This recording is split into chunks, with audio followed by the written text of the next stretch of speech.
Bueno, pues conversaciones de viernes son siempre conversaciones de sociedad y aquí hay un texto que le ha ido bastante bien en librerías y con toda la razón. No son micromachismos cotidianos de Claudia de la Garza y de Eréndira Derbez, que me da mucho gusto tenerte, Eréndira, aquí hoy. Gracias por invitarme. Es increíble cómo en este país pasamos de un tema a otro, pero yo veo difícil que este tema del mandato violento masculino y el machismo pase, ¿no? Pues ojalá un día, pero tendrían que cambiar las cosas estructuralmente. Pero no dejamos de discutirlo. No hay que dejarlo de discutir, efectivamente. Esta semana ha habido en las universidades, lo voy a llamar así, ¿no? Como una suerte de coletazo muy interesante de las mujeres jóvenes universitarias, con este ejercicio de los tendederos, que yo lo había visto, sobre todo con el tema de víctimas de la desaparición o de víctimas de la violencia por crimen organizado, y que han ido ganando fuerza también en la lucha contra la violencia de género. A ver, cuéntame un poco la historia del tendedero y ahorita entramos a las universidades. Esa es pregunta de historia del arte. El tendedero feminista tiene que ver con Mónica Mayer, esta artista feminista mexicana, y según yo los comenzó a hacer en los 70 y eran rosas. De hecho, jugando un poco con este rollo del estereotipo de género, y de hecho en el MUAC, en la retrocolectiva, se llamaba, de Mónica Mayer, había un tendedero en el que ponías tu denuncia. Y se empezaron a popularizar, lo cual me parece muy bueno porque es una forma de denuncia muy incómoda, sí, pero a veces es la única forma de denunciar y de, sobre todo, darte cuenta que alguien más está pasando lo mismo que tú o lo ha pasado. Y eso es evidente en los espacios universitarios donde las más jóvenes tienden a tener más miedo de denunciar. Y este experimento que se está viviendo ahora en las universidades, que lo han hecho sobre todo colectivas de estudiantes ahora a propósito de marzo, es maravilloso porque por un lado es una muestra de dignidad y de rabia, pero por el otro lado también provoca mucho coraje dentro de las mismas instituciones. De hecho, si no me equivoco, hoy el tendedero del ITAM amaneció perdido, lo quitaron en la noche. El personal de intendencia se lo llevó. No sé quién lo habrá hecho, pero sí fue algo que yo creo que va a ser aún peor, porque si ya escribiste tu papelito una vez, lo puedes escribir 5 veces más. Déjame hablar del de la Ibero, porque nos arroja un dilema, deja plantearlo así, ético, y sobre todo a la universidad le impone una pregunta. En el tendedero aparece un personaje público, muy público, un ex candidato a la presidencia, Gabriel Cuadri. Sí. Y se le señala, en efecto, por distintas desplantes muy censurables de un profesor a las alumnas. Y Gabriel Cuadri sube un tuit donde dice que va a denunciar, o que está pensando denunciar a la universidad por este tendedero, y él dice que ahí hay una calumnia. Entonces, hay como dos elementos que te quiero preguntar, como para ponerle la lupa. Uno, ¿qué tanta responsabilidad podría asumir la universidad por lo que sus alumnos ponen o sus alumnas ponen en el tendedero? Y luego, la segunda pregunta es, ¿y si hubiese calumnia, qué? Bueno, yo no soy experta en derecho, entonces no te puedo decir como en términos de libertad de expresión y calumnia y etcétera, pero sí hay algo bien importante, que es un comunicado de la universidad diciendo que no va a quitar el tendedero porque está apoyando la libre expresión de sus estudiantes, lo cual me parece muy bueno y que ya lo habíamos visto en el 2012 cuando querían represalias en contra de los manifestantes, igual hablando de candidatos presidenciales. Pero en todo caso, es cierto, ahí fue donde ocurrió también lo de Peña Nieto. Y lo mismo, el comunicado con el anterior rector fue también lo mismo. O sea, se repite este rollo de vamos a respetar la libre expresión de los estudiantes, lo cual yo valoro mucho también. O sea, es mi casa de estudios, por lo tanto, para mí es muy importante la libre expresión de los estudiantes. Ya estaba David Fernández entonces, ¿no? Le tocó a David Fernández lo de Peña. No, Peña no. Con Peña estaba, le dicen Pepe, no me acuerdo su nombre, José algo. Okay. Y entonces, por un lado, creo que es muy bueno, no solamente en la Ibero, también entiendo que en la UDG pasó lo mismo, que permitieron en Guadalajara que estuviera este tendedero. Y estas reacciones, no solamente de Gabriel Cuadri, que por cierto, todos recordamos cómo miró a la señorita que estaba en en el segundo debate. O sea, la mirada lasciva en televisión nacional. O sea, no me sorprende. Yo no he sido su alumna, no puedo decir que es un acosador, no lo sé, pero no me sorprende. Y no solo sale él, también salen otros profesores con cargos altos en Libero, reconocidos o no en el mundo académico. Y es incómodo, es una protesta muy incómoda, pero es normal que iban a salir más de uno, porque realmente los acosadores y los violentadores, como lo hemos hablado tanto en este libro, están entre nosotros. O sea, son parte de nuestra vida cotidiana y las hemos normalizado, este tipo de actitudes, pero no me sorprende. Ahora, tampoco te sorprende que muchos hombres se defiendan desde Plácido Domingo hasta Gabriel Cuadri diciendo esto es una calumnia. Es muy fácil, porque lo más fácil siempre es sospechar de la víctima.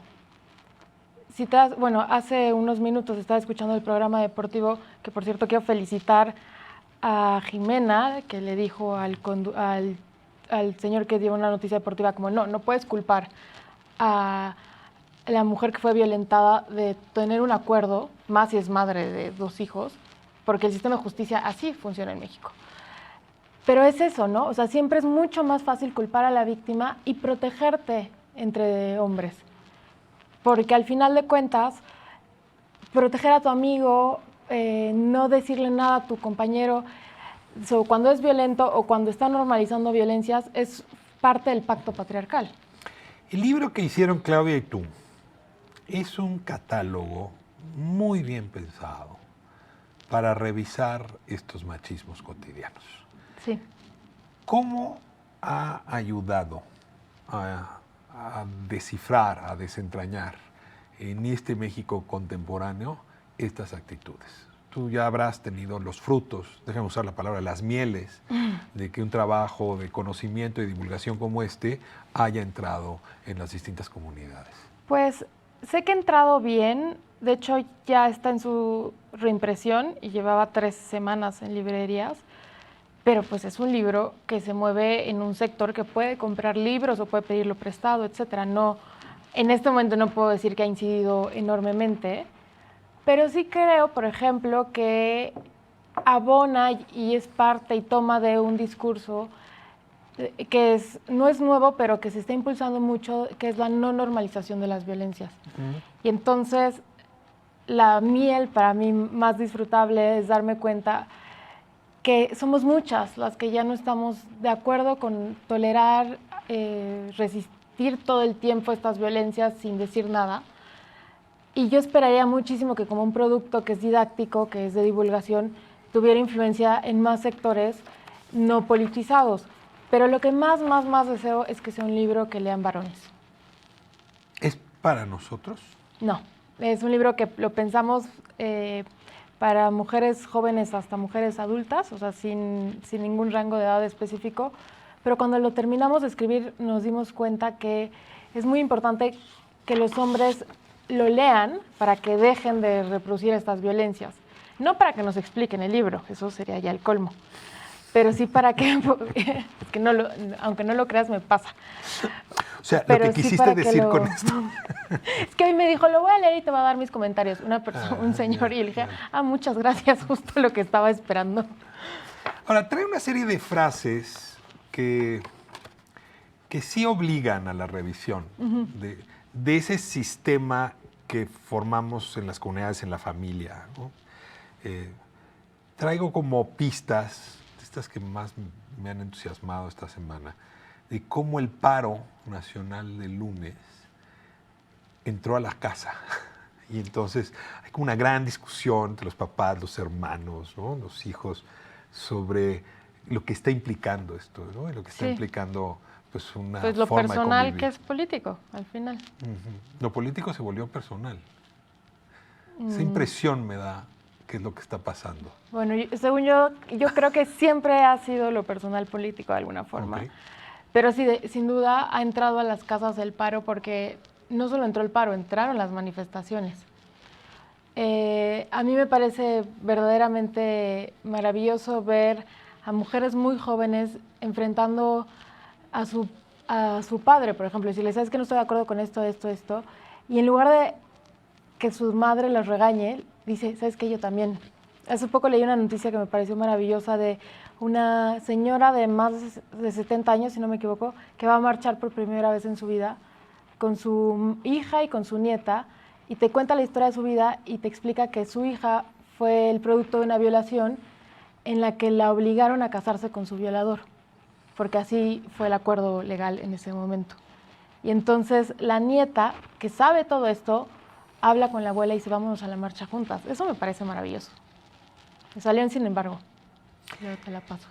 La lógica, ahora déjame decirlo así, de reacción gubernamental. Y me gustaría con eso cerrar la entrevista.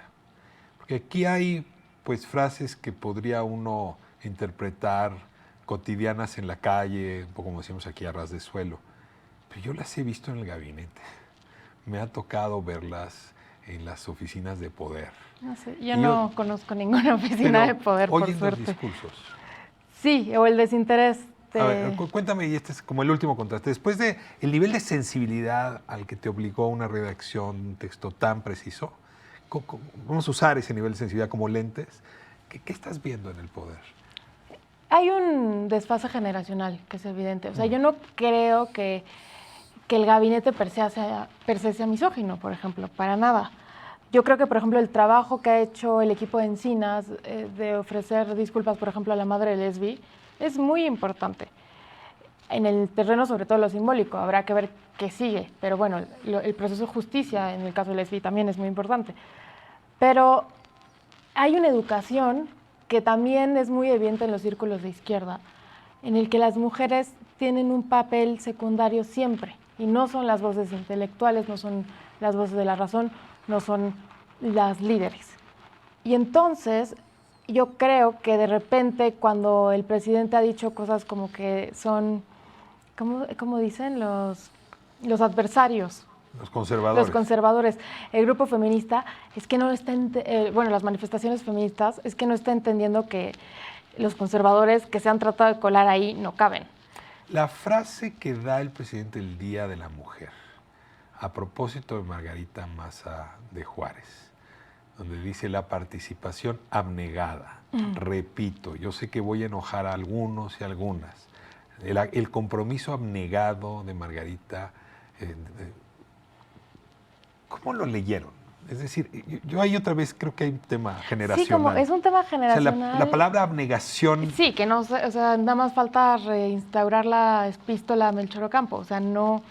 A menos que lo usaras con nosotros, la participación abnegada de los hombres. Yo no la he oído nunca, pero no cabe entre los hombres o hacia los hombres. No, porque la participación de las mujeres tiene que ser en esta lógica secundaria. Pero sí me interesa decir dos cosas que creo que son positivas. Creo que el tono, hubo un cambio con la última protesta en la Ciudad de México en cómo se comportó el gobierno de la Ciudad de México, y eso me parece muy positivo. Creo que algo ha mejorado, se han asesorado mejor, no se ve bien, pero eso me da mucho gusto. Y respecto a la presidencia, yo creo que es bien importante que Andrés Manuel López Obrador se deje asesorar, porque no dudo que haya mujeres muy capaces que saben muchísimo más de género, sin duda que él, que le pueden explicar, ¿sabes qué? Modifica, mejora tu comunicación. Precísala. Pues ya ni siquiera es precisa, mejórala. No puede estar hablando de abnegación o de adversarios cuando las manifestaciones feministas llevan tanto tiempo. Y que aparte, en los movimientos sociales, sin las mujeres no se entienden, por más que nos traten de borrar de la historia. Muy bien, pues te agradezco muchísimo. Yo creo que hay mucho más que hablar. Y yo, para continuar el diálogo contigo, sí recomendaría enormemente. No son micromachismos. Machismos son cotidianos. machismos cotidianos. Muchas gracias. Y la verdad creo que nos ayuda muchísimo, tengo que decirle, desde luego, espero a las mujeres, pero este es un manual de qué no hacer si uno nació varón en esta sociedad. Así es que le recomiendo, vaya a comprarlo y échele un ojo y va a reconocer ahí elementos de su propio comportamiento.